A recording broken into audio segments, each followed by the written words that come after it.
பகவத்கீதை முதல் அத்தியாயம் மனதின் தவிப்பு.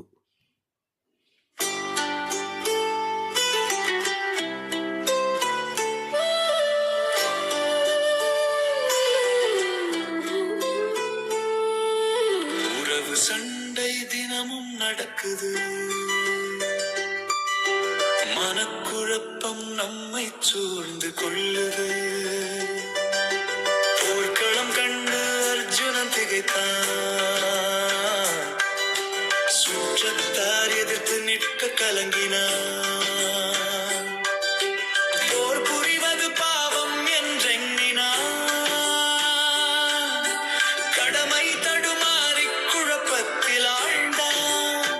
செயலற்று போனான் தேர்தட்டில், விதியின் பிடியில் துவண்டு போனான்.